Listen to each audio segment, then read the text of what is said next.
Family, friends, comrades, and fellow travelers, I'm the Stormy Poet, and welcome to this edition of the Poethnic Justice Podcast, where we utilize the power of literature to both combat and defeat injustice. Now, the prologue for today's episode will be a bit lengthy, but I felt it necessary for the family to hear it so all of you can get an accurate depiction as to what kind of woman Dr. Frances Cress Welsing really was, before I dispel any false accusations that have been made about her recently. She's done lately to erase and eradicate racism and to improve How do you situations. feel about what she's saying? I don't care for it at all. I want to just say that I feel I am a racist, but every black that calls Whitey a Whitey is also a racist.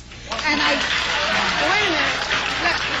a minute. Let me answer that. You see, within a family, people might call each other names, but when we come to the white people on the planet, the majority having organized themselves for white genetic survival, then when a white person can determine what is going to happen to a person of color, that is a difference, because then we're talking about a system of power that can say you can or you can't, or if I want to go back to Germany, because people do a lot of talking about the Holocaust. When the Semites were told, put on this yellow star because you're not white and you can't go to the university and you have to live in the ghetto and you are going to be removed from your homes, that is power. It's not just a question of somebody saying, I don't like John, I don't like Betty. When you have the power to make it impossible for people to live a constructive existence, then that's a difference. But what we're trying to figure out is why we want that power to do that to another person in the first place. I said and you're because saying white people do it to people for of white color. genetic survival.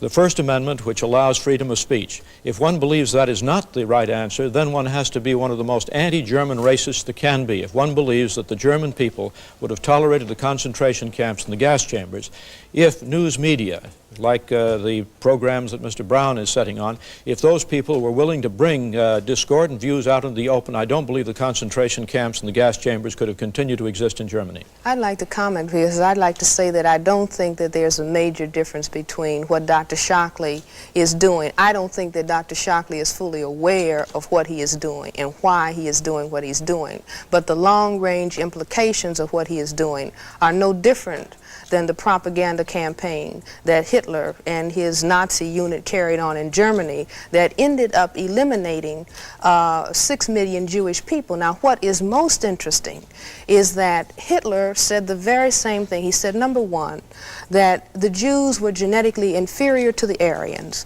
Number two, he was aware that the Semites had genetically dominant genetic material to the Aryans. And if we begin to understand the way that people who were in Europe at the time that the Semites arrived from Africa, when the Semites arrived in Europe from Africa, they were people who had substantial amounts of color and who had very kinky hair because they were from the continent of Africa. And the Europeans, the white people who were there, had a reaction, a color reaction to the Semites that is no different than the reaction and the concern on the part of people who are white in this area of the world or any other area of the world to people who have the genetic capacity to produce color, who can genetically annihilate their position. And I think it's very, very important, even though Dr. Shockley, I am convinced that Dr. Shockley believes that he is perhaps elevating science with all of his charts and all of his figures, but he doesn't understand the things that propel him as a white individual in a social system that has programmed him throughout his life and programmed large numbers of people like him to focus on the genetics of people of color in such a way as to destroy people of color. Saying that we are going to end the endangerment of black people by ending the endangerment of black males through our understanding. And since the war is on, I'm saying this, that we have to get into quality control, black child production and development. Quality control, black child production and development. Now somebody will say, well, what is responsible for the Japanese economic miracle? The one thing that the Japanese themselves credit with their recent economic miracle is that a man named Deming, and he did happen to be white, he had an idea about quality control. Don't make just any old product. Determine that it is going to always be of high quality. So the people over here, the industrialists over here, didn't like the idea, didn't want to go for it. The Japanese-speaking non-white people said, well, we're going to get into quality control. Explain that to us. And so they got into the business of turning out everything that they turned out was first rate. Now, we don't have industrial factories right now, but we do have genitals, and we do produce children. Now, what if we said every child that we produce is going to develop to the highest quality? They're going to be second to none on this planet. We're not going to have any black male children in prison. We're only going to have them in colleges and universities, making this entire planet a better place to live. So what do we have to do to bring about quality control? Everybody go home, and in the quiet of your bathroom or bedroom, you take all your clothes off and you look in that mirror. And you look at your genitals, meaning your reproduction unit.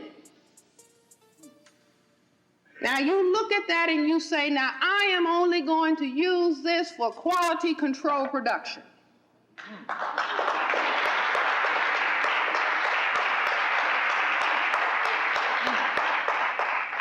Because what are we being told now? Oh, the little babies with AIDS are just draining the budget, and so the city can't pay for housing because it has to pay for all the AIDS babies. Oh, all the little crack babies whose parents can't take care of them, and all the little teenagers who are, and we don't have enough people to take care of them, and everybody should just get busy taking care of all the little crack babies and the little AIDS babies and all the little foster babies. Cut that out. That is not quality control. Now, I'm not saying anybody is bad, because white supremacy produces sex obsession. Did you hear what I said? White supremacy produces sex obsession. Sex obsession develops when children do not get enough lap time. That means time as little babies and little children to sit calmly on mother's lap and have mother, and Dr. Ackland Lynch was talking about fathers singing as mothers holding. If little children don't get that time where people are patiently holding them and comforting them, not get off my lap, boy, you too big, he's 3. Girl, get down, stop bothering me, she's 2. No, that's the confusion and the chaos that has been brought about under white supremacy. Okay, family, now that you've heard her for yourselves, I want you to take a good listen to this individual. Have you ever wondered why so many pro-black black men are anti-feminism and homophobic?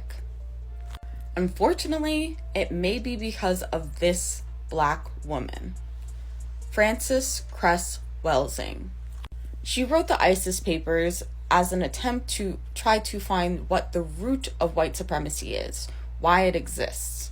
And in her understanding, she determined that the cause of supremacy is to prevent the annihilation of the race.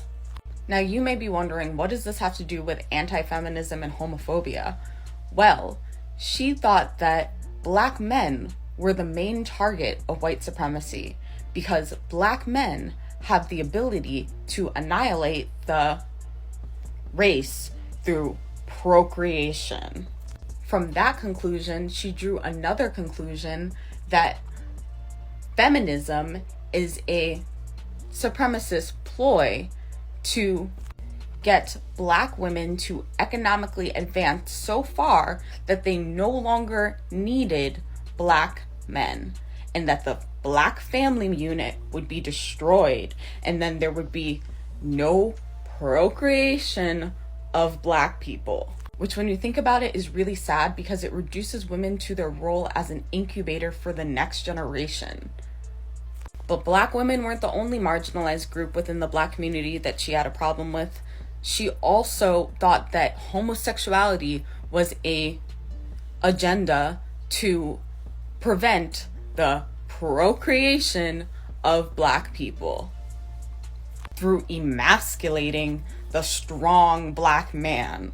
In reality, the construction of cis heteropatriarchal gender roles and therefore cis heteropatriarchal sexuality is a product of white supremacy, making her an agent of white supremacy through her anti-feminist rhetoric and her homophobia. If any of this sounds familiar, there's a reason for it. Pan-Africanist Black men don't want liberation for all Black people. They want to be on top in a hierarchy of Black supremacy that centers Black men.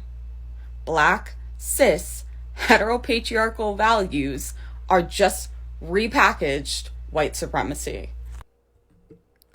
One thing I can say when it comes to the white, Latino, Asian, Native American, and even the Jewish community is that they don't ever allow anyone to disrespect their icons. When it comes to the people who have put in the work to advance or properly represent them culturally, socially, and politically, when they've done so to represent their interests well, they never allow anyone to fix their mouths to speak ill against them, even if that icon isn't of the best moral character. For example, the white community doesn't ever go in on Elvis, nor would they give anyone a platform to do so, even though he was a serial rapist of underage girls, or for marrying his underage girlfriend. David Bowie frequently kept the company of underage girls, and that ugly fact wasn't harped on by white society to any immeasurable degree when he died. However, when Kobe Bryant and his daughter tragically lost their lives in a helicopter crash, you had people in the white community like Washington Post reporter Felicia Sonmez posting tweets about the rape case he was involved in way back, and this was less than 24 hours after the crash. That case was way back in 2003. The bodies weren't even cold yet before she posted a piece about a case from 18 years ago to demonize Kobe. His family hadn't even got the chance to mourn his death or that of his daughter yet. Never mind the fact that he was found innocent in the court of law and that the woman that accused him was found to have the DNA from semen of multiple men in her underwear. But I digress. It just goes to show it's never too soon when it comes to attacking the character of a Black man. They don't allow the disrespect of their icons, even when it comes from members of their own group, and they sure as hell don't allow it to come from Black people. When it comes to the Black community, particularly those who descend from the American slaves, we actually have icons that are of the highest moral caliber. We have real American heroes and heroines who've dedicated and in some cases sacrificed their lives and the lives of their family in the name of progressing the Black collective. There is no equivalent in any other ethnic group to a Martin Luther King, an Ida B. Wells, a Fred Hampton, a Harriet Tubman, a Malcolm X, or Dr. Francis Cress Welsing. Therefore, we're the group who should have the absolute least tolerance for those who speak ill against our icons, who had the courage, compassion, and human decency to stand up to the most evil, destructive, and deadly regime in human history. I believe it was Dr. John Henrik Clarke who said, quote, "A people who do not protect their advocates is a group who will have no advocates." While we've certainly done better over the years of calling this kind of crap out, there's not nearly the kind of on-code, groundswell collective condemnation there needs to be for situations like this.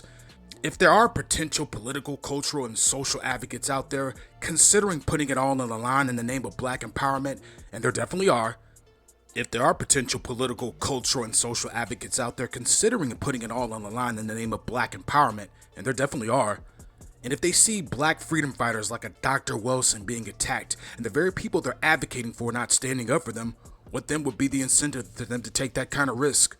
Well, I sure as heck won't stand for it, and neither should you, family. When someone disrespects our icons, we need to teach the world there's a price to pay for that. A very high price. And speaking of which, there's been this video floating around X.com where this disrespectful little brat, who's obviously a Black feminist, blatantly mischaracterizes Dr. Wilson's legacy as one that, quote, helps Black men become more homophobic and more misogynistic against Black women. Now, I'd never heard of this person until a few days ago, so I don't know who they are. But at the same time, I know exactly who this person is because her rhetoric is very recognizable. You know, what she said about Dr. Welsing was so illogically asinine and dishonest. It reminded me of that title of that BS Root article I saw some years ago that I and other Black people were clowning the hell out of. I mean, the leaps of logic and reaching this little brat was doing immediately brought back memories of the countless memes I saw mocking the crap out of it.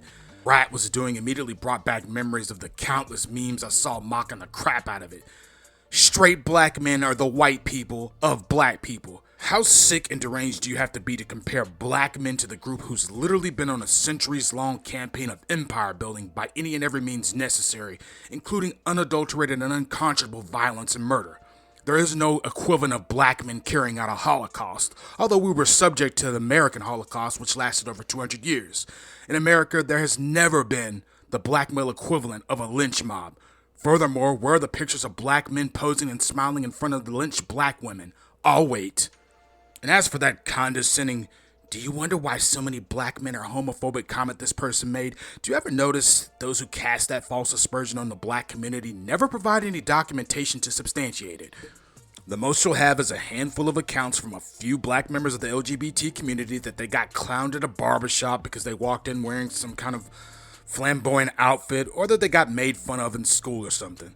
Look, when it comes to black people here in America, the dozens are a part of our culture. All of us are subjected to it, no matter your sex, your sexual orientation, background, or whatever. We all got snapped on and roasted. But it's out of love at the end of the day. It's how we subconsciously challenge each other to become wittier and think fast on our toes. If you can't learn to think on your feet as a black person in this society, it's going to eat you alive. It's black American culture for us to check one another and make sure we're on top of our game. It has nothing to do with, quote, persecuting someone because they're gay. Black men don't give a damn about someone's sexual orientation. We're too darn busy trying to survive this thing called white supremacy, if you haven't noticed. Furthermore, we can't discriminate or persecute homosexuals because in most cases it's impossible to know someone's sexual orientation unless they're out in the open with it. We can't be homophobic because we're not going around asking everyone their orientation. Furthermore, what kind of socio-political systems have black men created to dominate and mistreat people in the LGBT community? I can most certainly show you where white men and white women have created them for black members of the LGBT community, and I can show you instances where white members of the LGBT community don't fight against them, and where they actually have been orchestrators of it. If a brother or sister is gay, then cool. Black men are not only bothered by it, but they don't give it a second thought. What we do have a problem with is when black members of the LGBT community come around us spouting talking points given to them by the white power structure, talking points designed to work against our well-being and best interests. White supremacy for centuries has demonized and vilified black men as just these big dumb brutes whose sole purpose in life is to go around terrorizing the community and to pillage and plunder as much as possible, which is simply a projection by the dominant society that they put on us. This in turn justifies any harm done to us because it conditions the public to think that we're less than human. So yeah, when certain people from the LGBT community come around us using language that feeds into that narrative, like the term black male privilege, you're for damn sure we're going to have a problem with that. We do not have a problem with homosexuality. We do have a problem with unsubstantiated racist narratives though. Now, where in any of those clips you heard from Dr. Wilson herself did she once, quote, reduce black women to the level of incubators? And notice she didn't quote any part of the ISIS papers to support that claim. And it's for the very simple reason that she couldn't. And she couldn't because Dr. Wilson never insinuated that notion. And it's because she hasn't read the book in its entirety. Accusing someone of promoting white supremacy by, quote, promoting black male patriarchy is straight up slander. To make such a serious accusation that someone is promoting racism, someone who devoted their very being to fighting it, is not only an attempt to assassinate someone's character, but it's a trait of someone who is mentally sick and severely out of touch with reality. That'd be the equivalent of me saying that Albert Einstein was a supporter of Adolf Hitler just because he used to live in Germany at one point. That's how ridiculous what she's saying sounds. Yeah, he and his Jewish family living there and participating in the German society socioeconomically helped spur the Holocaust. That's how much of a Stretch Armstrong-esque reach they're doing here. And this despicable individual knows this. The only reason she's spouting this anti-black feminist word salad is because she knows Dr. Frances Cress Welsing is no longer alive to defend herself. May she rest in power. It's the same thing closeted bigot Tim Wise did when Dr. Wilson detailed how white supremacy weaponizes sex against the black family unit by referring to it as, quote, pseudo-scientific BS. Now, he didn't use the acronym, but I try to keep it clean for the kiddies on this platform. He didn't try to have us sit down with her and have a respectful discussion on how she came to that conclusion. He didn't quote anything that she said to give credit to that accusation. He just flat out discredited her work with absolutely no evidence whatsoever, just like this bitter bimbo. Yvette Carnell, who is supposedly an independent journalist dedicated to pro-black media, did the same thing when Dr. Welsing passed. She's LGBT, by the way. And when it was really time to hold then presidential candidate Marion Wilson's feet to the fire on whether or not she genuinely supported reparations for the descendants of slaves, she had more smoke for Dr. Welsing than she did for her. I can spot a member of that whole liberal heartbeat crowd coming from 100 miles away. They all talk the same. Like I said, I don't know who this TikToker is, but at the same time, I know exactly who they are. I've seen her a million times. I can identify them just like I can identify some right-winger MAGA supporter. They're all alike. They have absolutely no problem talking about how bad systematic racism is. They can eloquently articulate its history, the detrimental effects it has on the black community, and how society needs to fundamentally change to address it. Hell, there are even white ones like Jane Elliott, Tim Wise, and Robin DiAngelo who can speak on racism more thoroughly and in-depth than most black people can. Neely Fuller Jr. talked about that. He said that Tim Wise could talk about racism better than Malcolm X could, and he's right. They're, quote, down for the cause, right up until you actually begin discussing the concrete specific strategies, lifestyle practices, and policies necessary to end white privilege, and to specifically empower black people in the areas in which they've been specifically harmed by it. It's then that their real intentions reveal themselves, and it's then you'll learn that dismantling anti-black white supremacy isn't their top priority, and in many cases their true intention is to actually keep the white status quo in place. Keep in mind, people, it's folks like Tim Wise, Robin DiAngelo, and Jane Elliott who make profits off their little speaking engagements that they do at these college campuses and companies about the need for diversity and inclusion.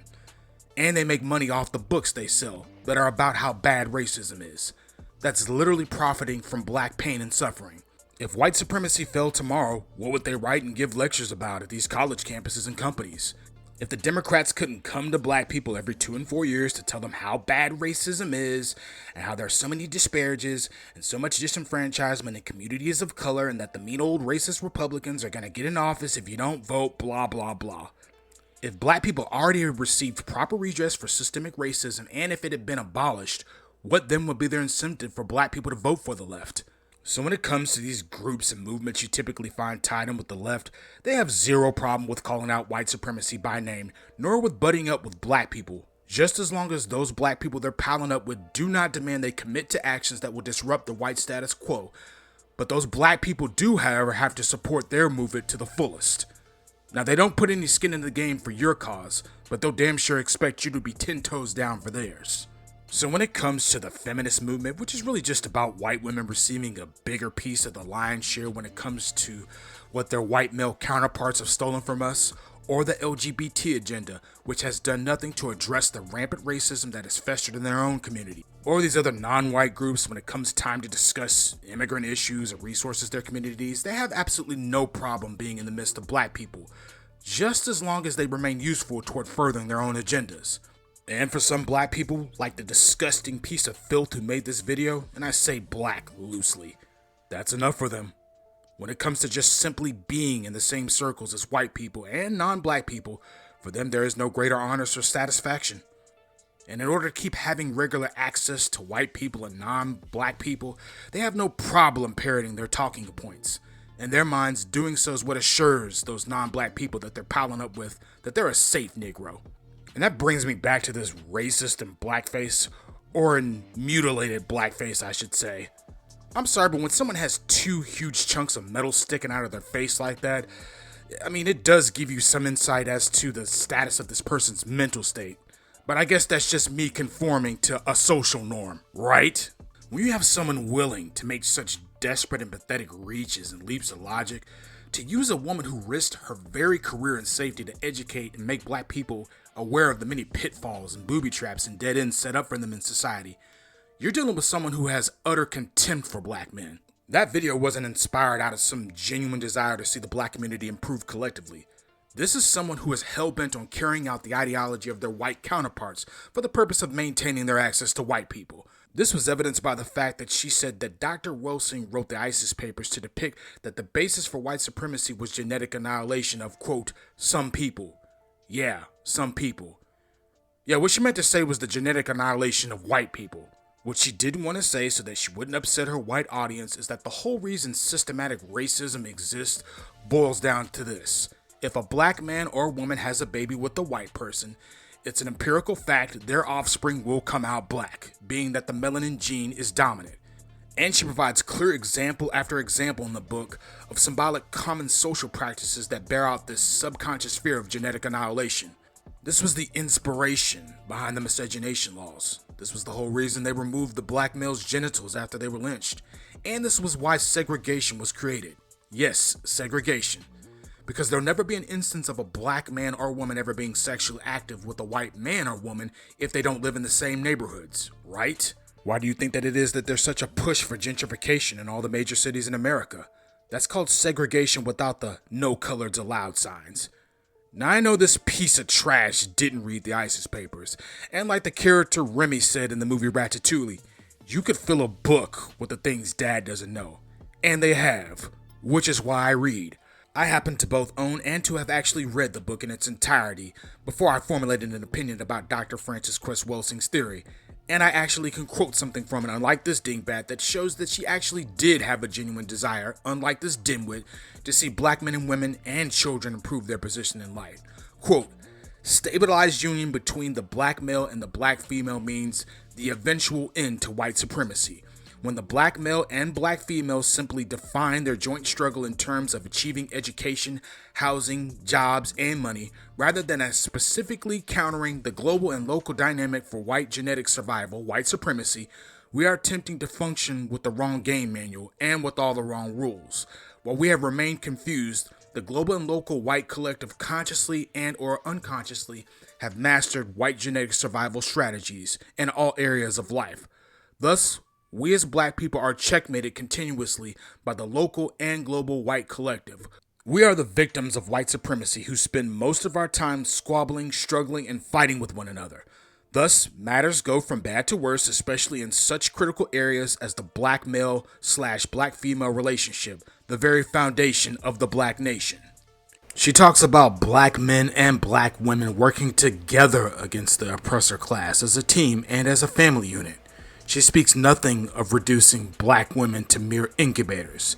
She talks about empowering all of black society, not just black women. She understood that black men have never oppressed black women as a group, and she understood the narrative that black men somehow being comparable to white men when it comes to oppressing women would be used to drive a wedge between us. The moron who made this video fell for it. She predicted many things in this book with frightening accuracy, and that was one of many. She already let us know the game back in the 80s, so we saw this white supremacist playbook coming long before it got here. We knew it was coming, and therefore we already had the intellectual firepower to disprove it. It was black men who stood up for Sandra Bland when police murdered her. Now, I didn't see any feminist groups coming to her defense when that happened. There were no condemnations of the white men who murdered her as being promoters of male patriarchy. I didn't see this same kind of energy when Breonna Taylor was murdered in her home either. By the way, when they murdered her, she was completely naked and defenseless. I didn't see any feminist groups digging into the backgrounds of these racist cops, judges, and DAs who were responsible for murdering her while she slept. Now, it was a black man, her boyfriend Kenneth Walker, who shot back at the police and who put his life on the line to defend her. Now, exactly what part of that is patriarchal? There were all these feminist groups who had all the smoke in the world for Cosby, who was pretty much found innocent in the end, and R. Kelly, but I did not see any TikTok videos from the likes of this anti-black racist and blackface going after these media execs, CEOs, and producers like Roger Ailes over at Fox, who allegedly sexually abused Laura Ingraham for 2 decades, or Les Moonves over at CBS, or Roman Polanski, or filmmaker Woody Allen, who married his own adopted daughter for crying out loud. Talk about ick. White actress Alison Mack had a whole sex trafficking ring going on where she was literally branding women and recruiting them for her boyfriend and NXVIM cult leader Keith Raniere. And I didn't see any videos of her being demonized and vilified as aiding and abetting patriarchal white men. Now I, however, was calling her behind out for that back in 2019, and I wanted to know when she was going to start getting that R. Kelly/Bill Cosby treatment in the media. After all, it's about protecting all women, right? I, as a black man, was busy exposing the mistreatment and subjugation of all women 4 years ago. Where was this black man-hating mammy then to do the same thing? They didn't make posts nor upload videos condemning the likes of Allison Mack for directly abusing other women. But there's all in the smoke in the world for Dr. Frances Cress Welsing, who actually sought to defend and protect all black people, including black women. Heck, you had Brother Flex, another black man who was calling out Jeffrey Epstein before he was a household name. It's been black men who have been the primary group standing up for and defending black women, and women in general. It's because of morally bankrupt, self-hating individuals like this that all these white men in positions of power don't get the spotlight put on them, because you got idiots out here constantly putting the focus back on black men, the demographic who has consistently backed and acted in favor in the protection of black women. By the way, on a side note, have you ever noticed or ever seen any other race of women going in on their men like this? When have you ever seen a white feminist railing against a white man who practiced misogyny against a black woman? Oh, wait. Yet you have people like Tarana Burke, a black woman, saying, "It's not my job to go after white men." Shouldn't it be your job to go after all men who mistreat women? And why didn't you see the likes of her tasking white women and holding them to the expectation that they should go after their men first before they go after black men? Family, you don't ever let anyone disrespect your icons, even if the one doing it looks like you. How dare this piece of crap who doesn't give a damn about black men or black women fix her mouth to say anything about our esteemed and illustrious Queen Mother. She's been a lighthouse to many in the black collective who were born into a raging Category 5 hurricane and who are trying their best to navigate their way through the chaos. This anti-black, self-hating sad sack is speaking against the woman who literally saved my life at one point and who saved the lives of countless other black people with her tireless labor of love. That's far more than she'll ever hope to accomplish with her pathetic existence. This woman had the sheer courage to literally go before a crowd of angry white racists on the Donahue show back in the 90s, a couple of times for that matter, and was unapologetic and eloquent in breaking down the very subconscious nature of the very unfounded bigotry they didn't want to cop up to. That takes guts, integrity, and real strength. That's someone who has genuine love for their people, so much so that they're willing to put it all on the line even if it costs them everything. I remember Dr. Welsing saying in an interview that she was approached by some feminists at one point in her career in academia, and they wanted her to join the feminist movement. She said that when she refused to go in on black men like they wanted, they began to vilify and discredit her. It's the same slander tactic Frances Willard and Lady Somerset, who were leaders of the suffrage movement, did to Ida B. Wells when she refused to toe the feminist line. That's a black woman who had enough self-dignity and respect to not sell her soul nor the well-being of her people just to get in the good graces of white folk. In the 1800s, Ida B. Wells, a personal black favorite heroine of mine, went all the way to England to expose the hypocrisy of America and to expose the suffrage movement, aka the feminist movement during that time, of not giving a damn about black people's best interests, despite their front. There's an article by NPR entitled "How Racism Tainted Women's Suffrage" that goes in depth about that one. Take the time to read it for yourselves instead of jumping to conclusions like certain people do. Dr. Welsing understood. Our biggest problem as a community isn't sexism. It isn't homophobia, transphobia, or xenophobia, or any type of damn phobia. Our biggest problem is systematic anti-black racism, aka white supremacy. If we topple and abolish it, that solves all ALL of our problems. It's every black person's job to defend our advocates, adamantly and ferociously, if for nothing else so that the people who are considering becoming our advocates in politics, law, education, economics, and labor, etc., will know that they'll be protected by the very people they're doing the bidding of. Literally all groups do this for their advocates, and it's time for us to adopt the same practice. Dr. Frances Cress Welsing is like a mother figure to me, and I don't know about you, family, but anyone who says anything about her or any of our master teachers that I revere is getting all this work, every single time, without fail or exception. Majestic and hallowed ancestors like her are off limits. She waged war against white supremacy and put her life on the line to do so. She didn't help white supremacy a day in her life, unlike this idiot who made this video claims. The person who made this video does help white supremacy because she parrots the very talking points of the dominant society, protecting and upholding the reputation of her and all the titanous black foremothers and forefathers that came before me is the very least I could do, in an attempt to at least try and repay the real black women who were willing to sacrifice it all, just for me and for those who look like me to ever have a chance of living free. One love and one justice, the Stormy Poet.